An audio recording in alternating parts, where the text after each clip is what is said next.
I want to eventually talk about the apostles Peter and Paul, but for that to make sense, we will save that for next week because I first need to talk about Abraham. I will probably say some things here that you've heard me say before, but we'll go into a lot more depth.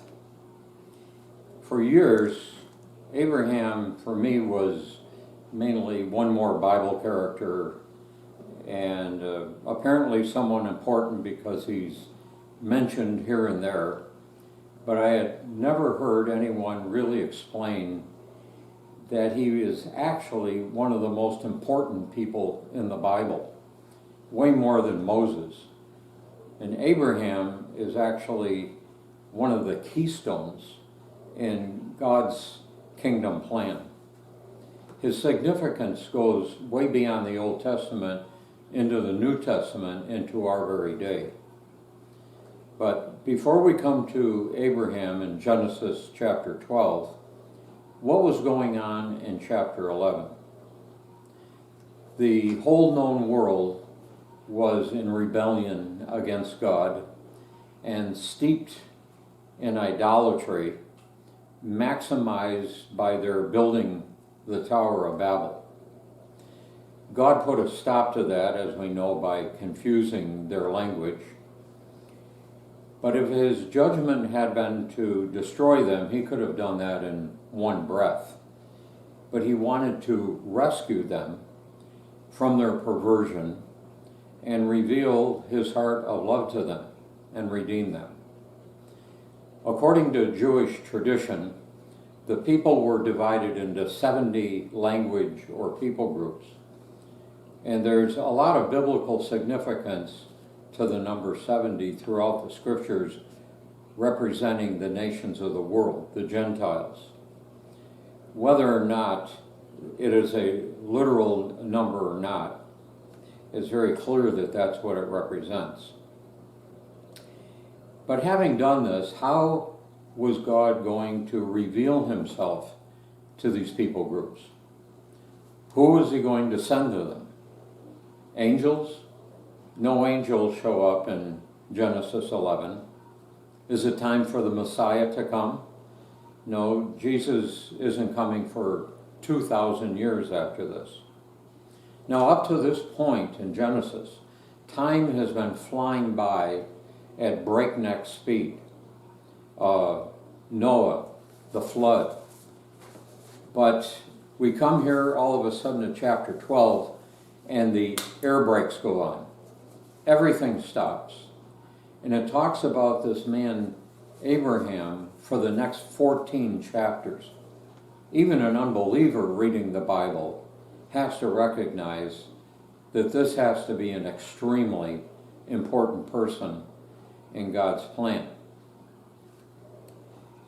So what was God up to here? So I'm going to read Genesis 12, 1 through 3. The Lord had said to Abraham, "Leave your country, your people, and your father's household, and go to the land I will show you. I will make you into a great nation, and I will bless you. I will make your name great, and you will be a blessing. I will bless those who bless you, and whoever curses you, I will curse. And all the peoples on earth will be blessed through you." Just in passing, it's no wonder that Abraham is called the father of faith. When you consider that God didn't even specifically tell him where to go.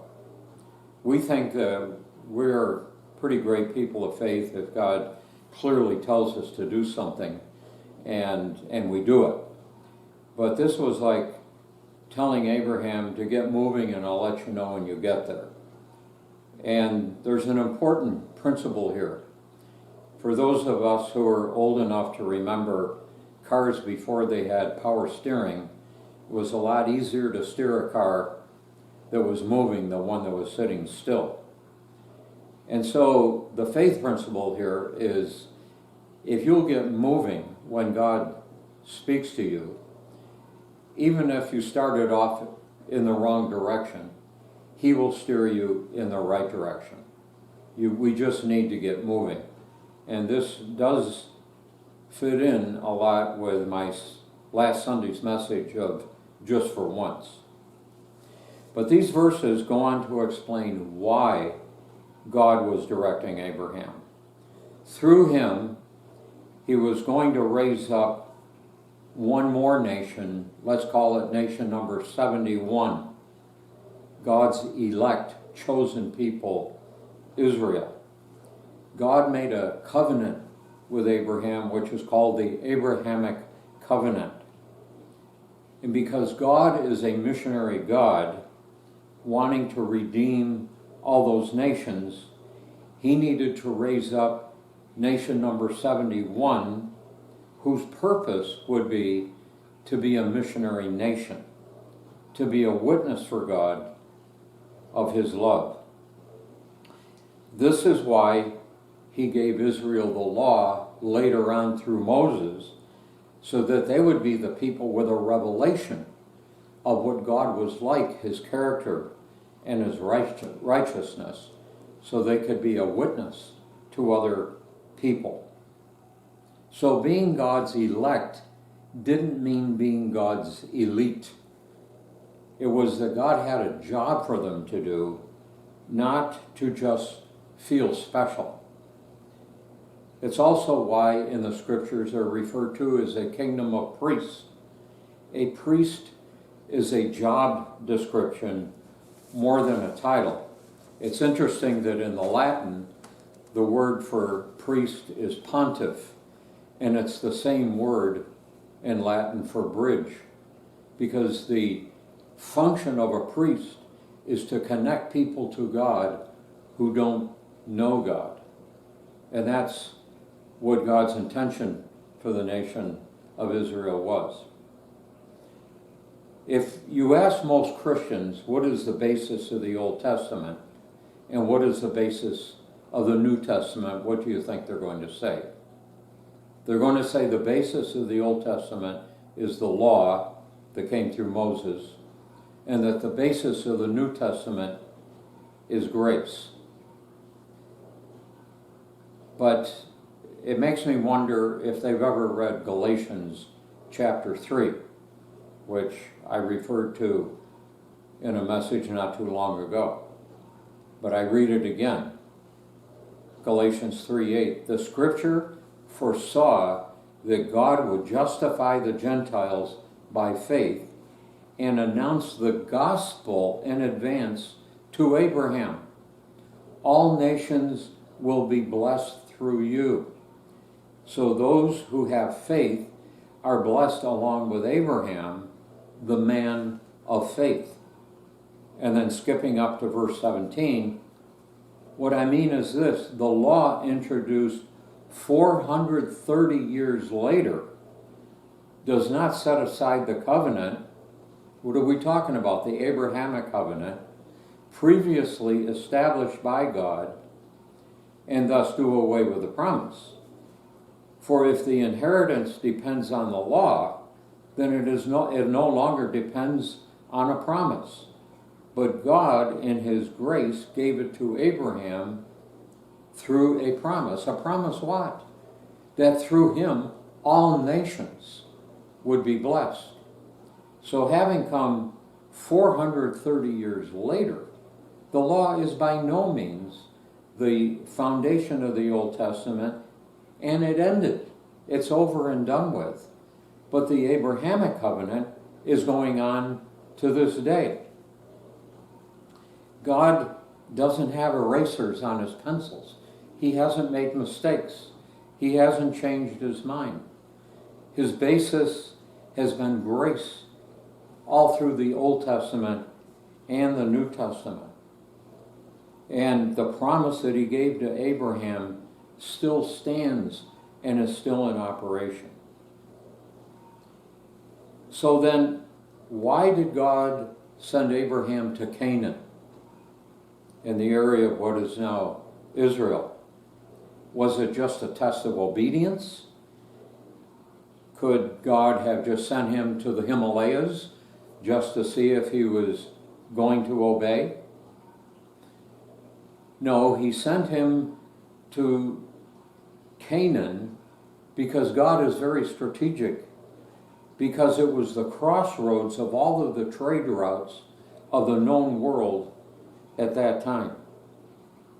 And so here we look at Abraham's world, and then we move in here and a little closer and see it from a bird's eye view, so we know where we're talking about. Ur of the Chaldees was in what is now Iraq, and then even closer, and then into the crossroads of the trade routes at that time in Canaan, which was the world's marketplace at that time.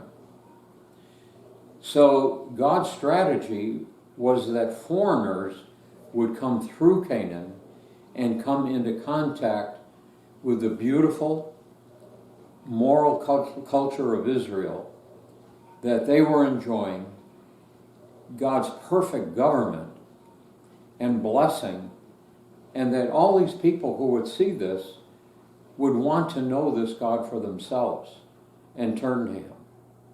God was making it easy for Israel. They didn't even have to go anywhere, but God would bring them to them.